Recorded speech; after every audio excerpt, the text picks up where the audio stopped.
Welcome to Buckets. This is Action Network's WNBA betting podcast. I'm your host, Maria Marino. Excited to be back here with our Action Network writer, Jim Turvey. Jim, I hope you enjoyed your Labor Day weekend. Yeah, I did. It was a nice, quiet weekend. We were talking. I am very excited. My sister's wedding is next week, and so we put me in the early slot this week. Yes. We had a big weekend upcoming, so this was just a chill, quiet, nice, relaxing weekend. How about you? Oh, pretty good. I'm glad that I caught you before you went away. Glad we get a pod with you at some point this week. Why don't you start by telling us your best bets for the games on Tuesday? Absolutely. So I got three best bets here. I'm going to go with Ezi Magbagor under 11.5 points. Go with Kalia Copper 30 plus points. That's at plus 340.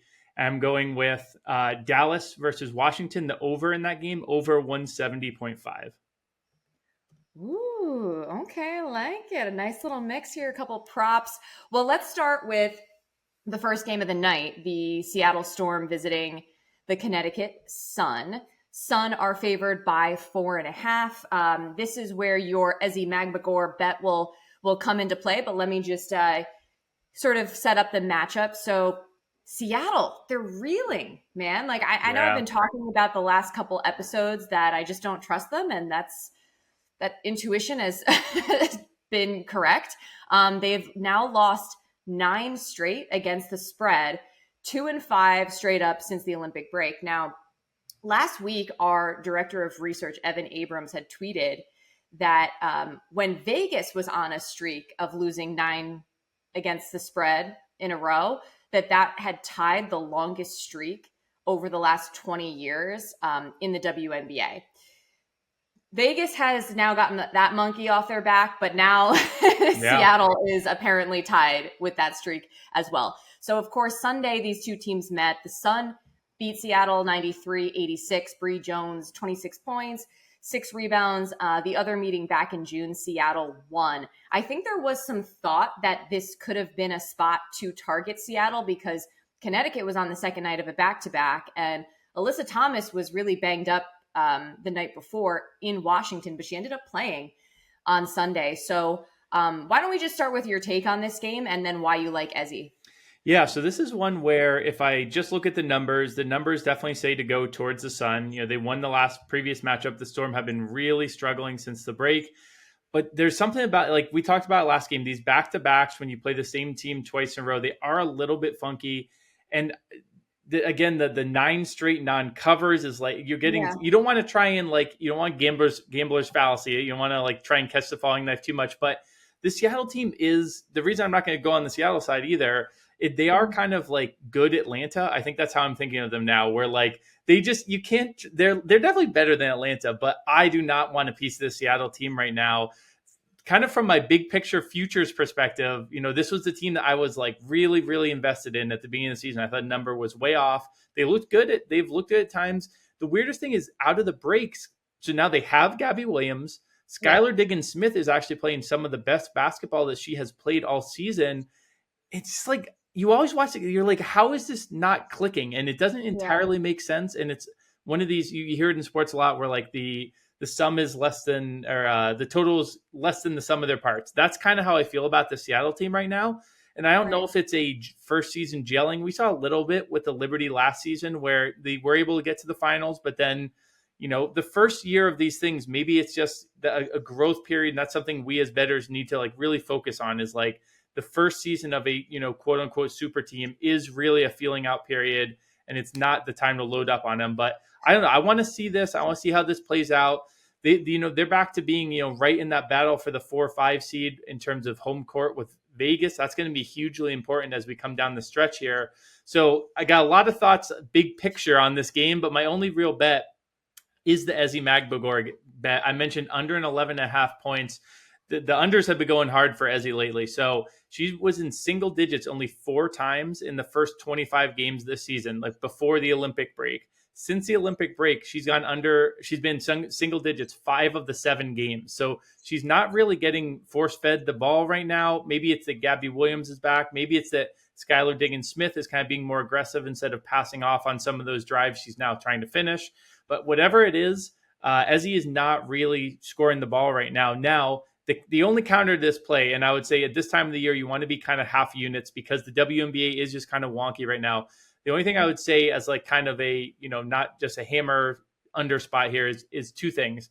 One, she did just go over this in the most recent game against Connecticut. So if there's matchup things, there might be something there.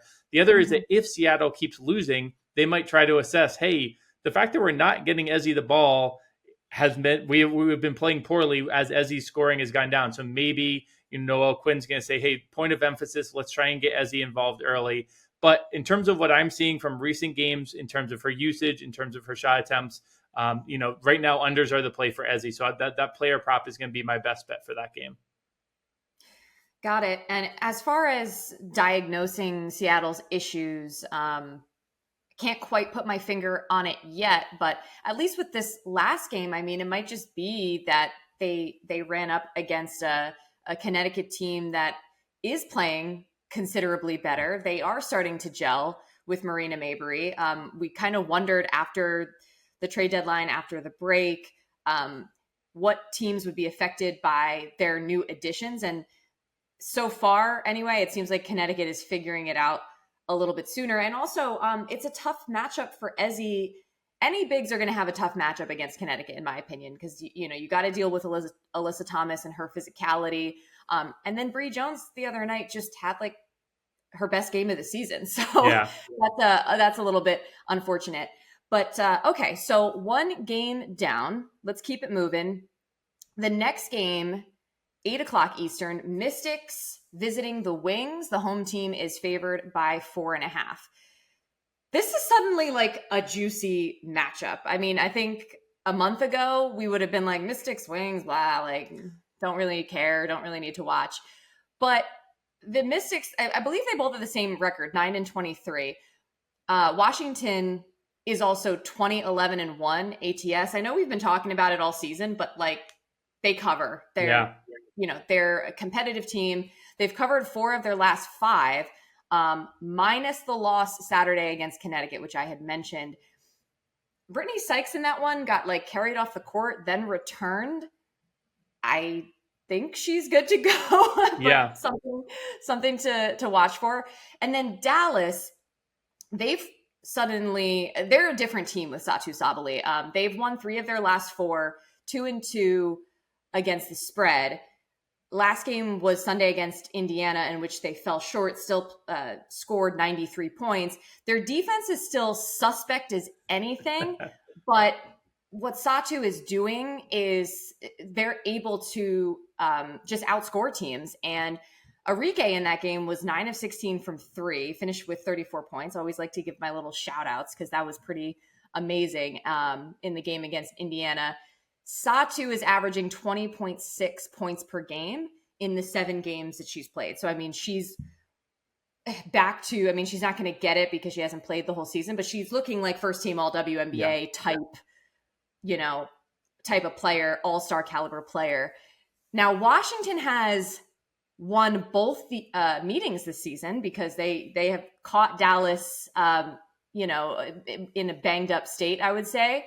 So is it Dallas's turn to maybe get this one? I know that's not your best bet or anything. And then the other underlying backdrop of this, can one of these teams sneak into the playoffs? Because these 2 teams are now tied for only 2 games back of the final spot, which is currently tied between the Dream and Sky. Just to be clear, the Sky have the tiebreaker against the Dream. So if it were to end today, the Sky would be in, and like I said, there would be those other 3 teams on the outside looking in. But this sounds absolutely absurd. These teams have been horrible, but like there's a chance that one of them can get in. I don't know about you, I'm personally like, the way that Dallas has looked lately, I'm like, okay, maybe there's a way that even if the Sky fall off, that the Dreams still don't make the playoff because of Dallas. But I've rambled long enough.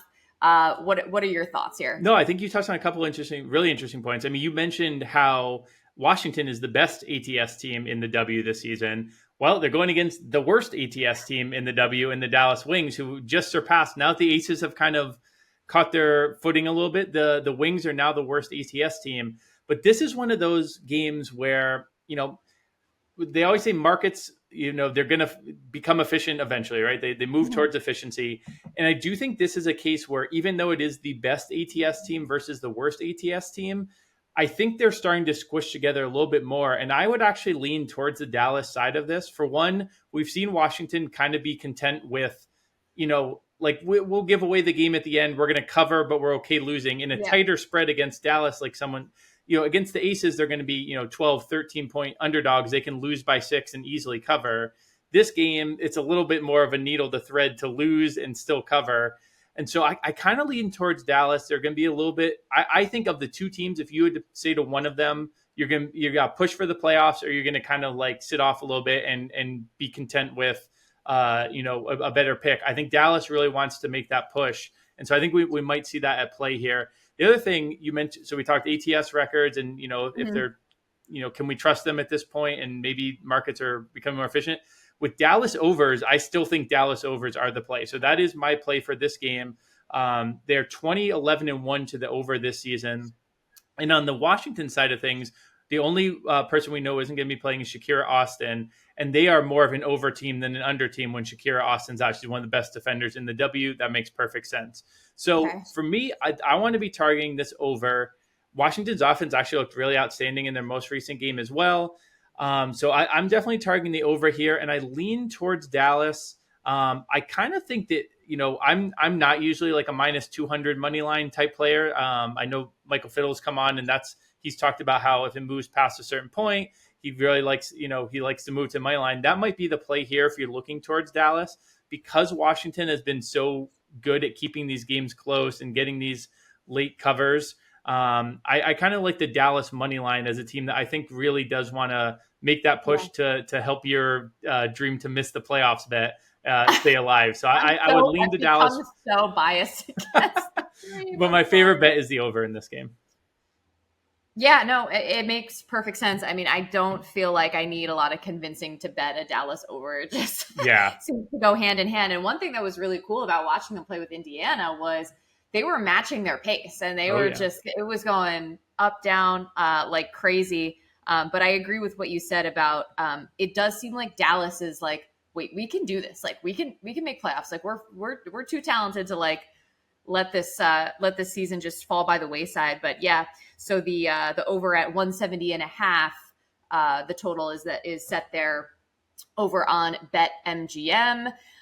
Okay. So that's that game.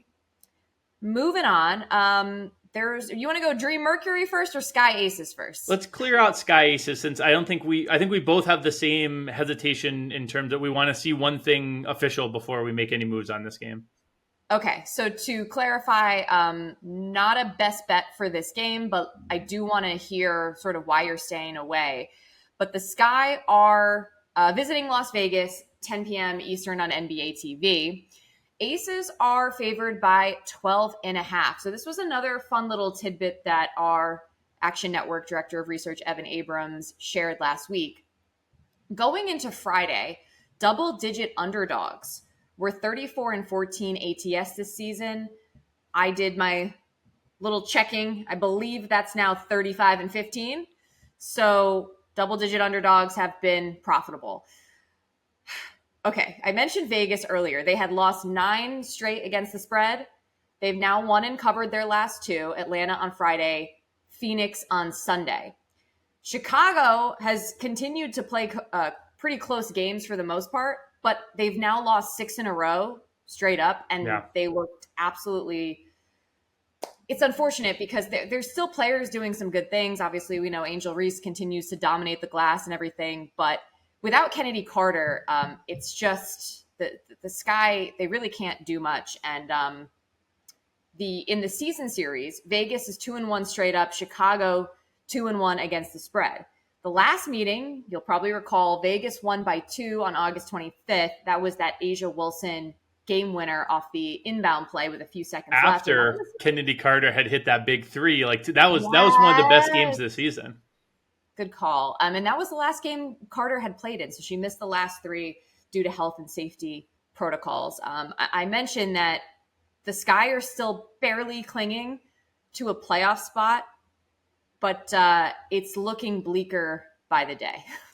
Yeah, it definitely is. And you mentioned Carter and how she's been out with health and safety protocols. That's what I want to wait on, because if she is out again, I want to be on the Sky team total under again. That's been a really fun bet with her out. They did clear it by a half point on one game, and there was like kind of a blowout. It was a very frustrating loss, but overall their offense really has not looked outstanding. And that's with, credit to Michaela Onyewere, once a Liberty, always a Liberty. She's actually been playing outstanding for them, and even maybe at a level that I don't think is fully sustainable. She's scoring about 17 points a game in these three without Kennedy Carter. So if Carter is out again, I'll be looking at the Sky team total under. I also might be looking at some Aces player props unders, because I think that's going to be a blowout if she does not play. However, if she does play, I'm probably going to be sitting out most of this game. The only prop I might be looking at, Camila Cardoso has really played excellently after the break. I don't think her player props have quite caught up to where she's playing, but I don't see a huge edge. I might look at like a double because she's been having a really high floor in these games. She kind of like consistently is at least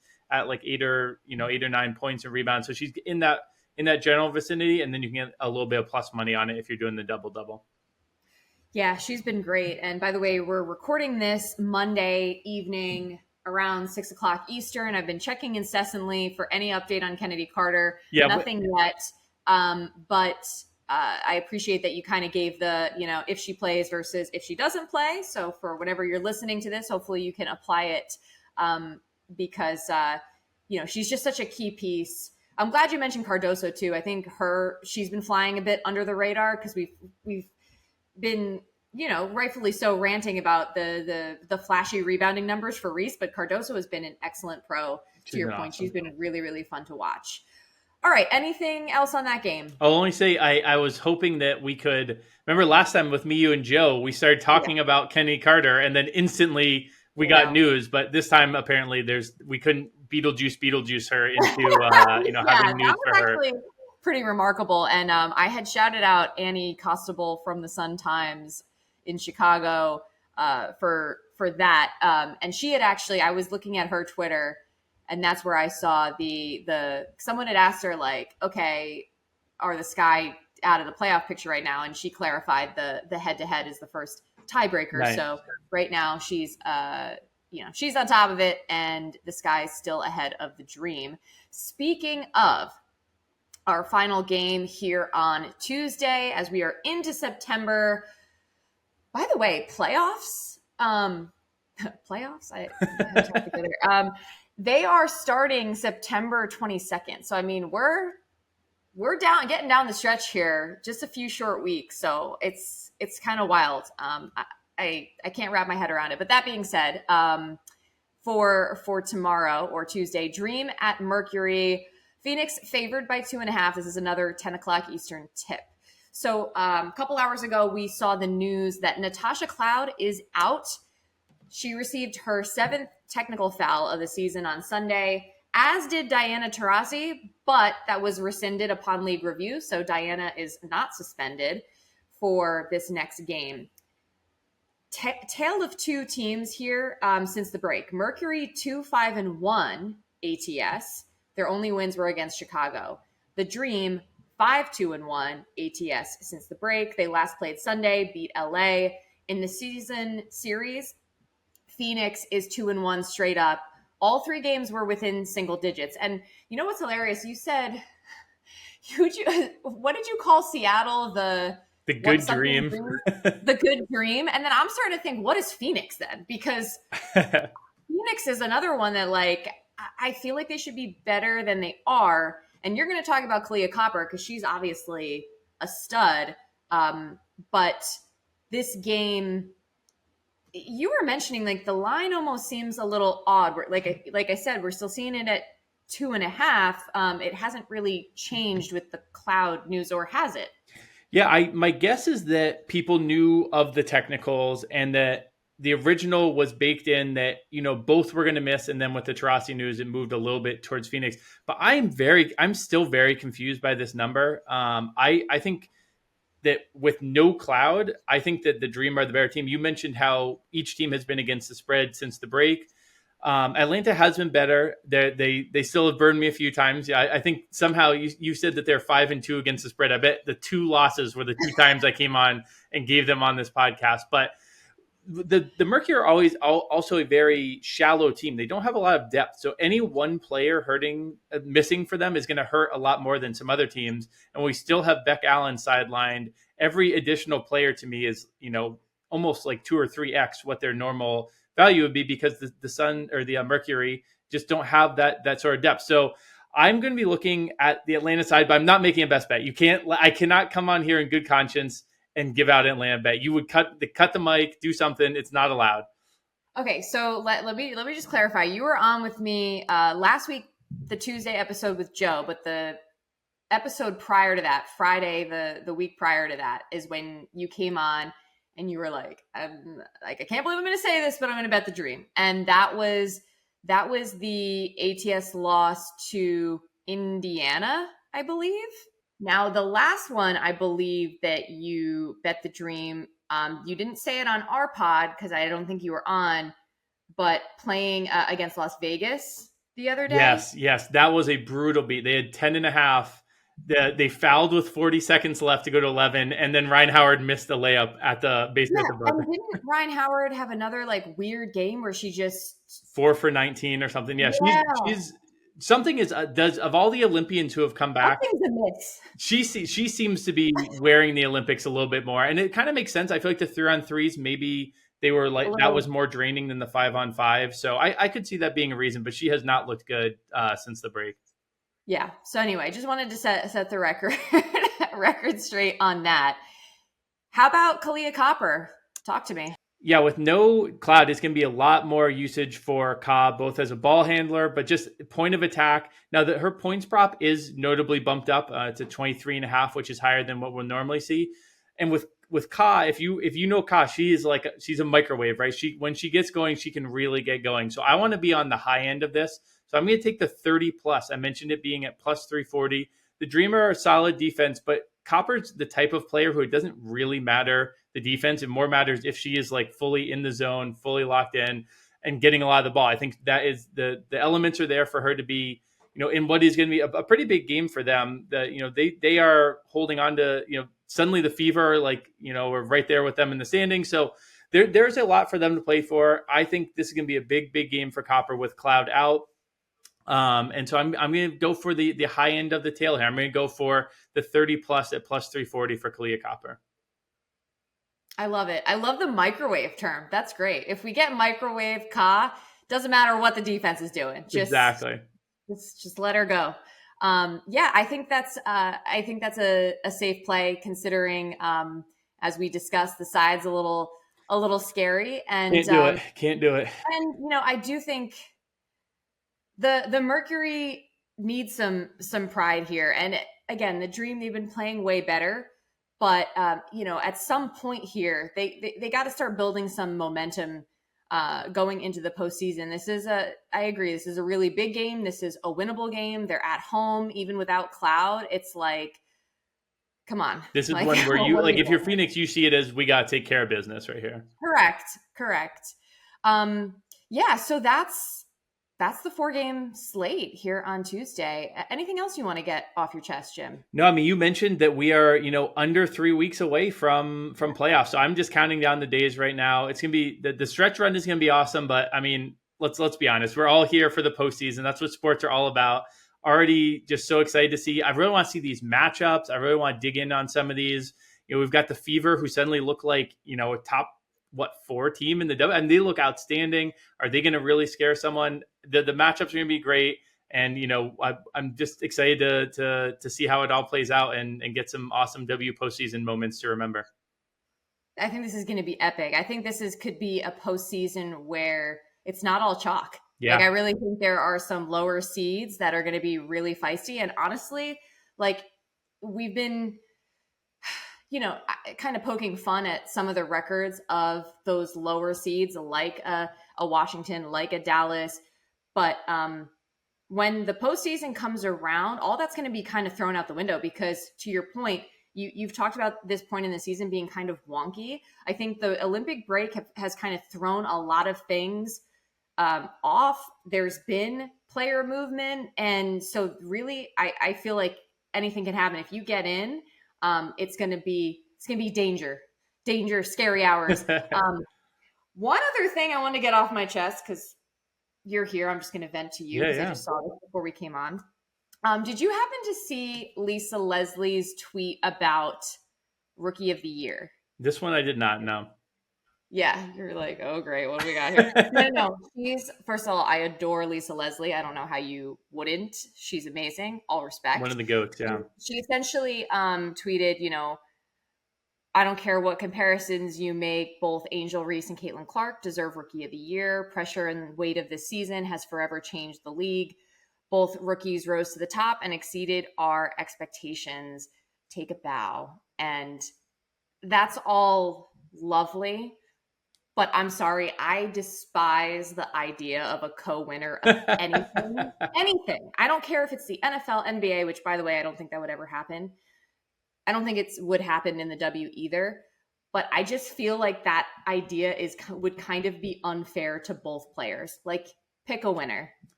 I think if it literally happened that it voted and they were exactly tied, I would be like, that's amazing. But you can't just preordain it to be a split. 100%. And we have, first and second place and third place. Exactly. For a reason. And we saw how tight the MVP race was last year. And, but that's where the votes fell. Like, let the system be the system. I appreciate it. It's cute, but that's, to me, as a competitor, like, I want to almost be like, as a competitor, like, really? I don't know if either of them would want it. I don't think they would want it preordained. Again, if it happens with a vote, they'd be like, all right, whatever. But it would feel almost like icky to me, and also like, we don't want this for like all the attention that the league has got. That's all great. Like, we're talking about play on the court, like, period. So sorry, Lisa, love you, all respect, but we don't want to see a tie. All right, and that's all I gotta say. Once again, I'm here for the late episode Maria vent session though. I like this. It could be a new bit. You know what? I was like, we're under 30 minutes. I got a couple minutes to just to rant to you. All right. But Jim, as always, thank you for joining us. And thanks everybody for listening to Buckets. We will be back Friday with more best bets. So don't miss that. If you like what you hear, please review the podcast. And don't forget to download the award-winning Action app. If you haven't yet, you got to follow @TurvyBets because you got to know what he's picking and when.